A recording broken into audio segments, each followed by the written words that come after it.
நீ பேரழகில் போர் நடத்தி என்னை வென்றாய். கண் பார்க்கும் போதே பார்வையாலே கடத்தி சென்றாய். நான் பெண்ணாக பிறந்ததற்கு அர்த்தம் சொன்னாய். முன்னறியாத வெட்கங்கள் நீயே தந்தாய். என் உலகம் தனிமை காடு. நீ வந்தாய் பூக்களோடு.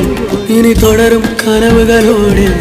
பெண்ணே பெண்ணே நீ இல்லை என்றால் என்னாவேன்? ஓ நெருப்போடு வெந்து மண்ணாவேன். பேரை சொல்லும் போதே உள் நெஞ்சில் கொண்டாட்டம். உன்னோடு வாழத்தானே உயிர் வாழும் போராட்டம். நீ பார்க்கும் போதே மழையாவேன். உன் அன்பில் கண்ணீர் துளியாவே.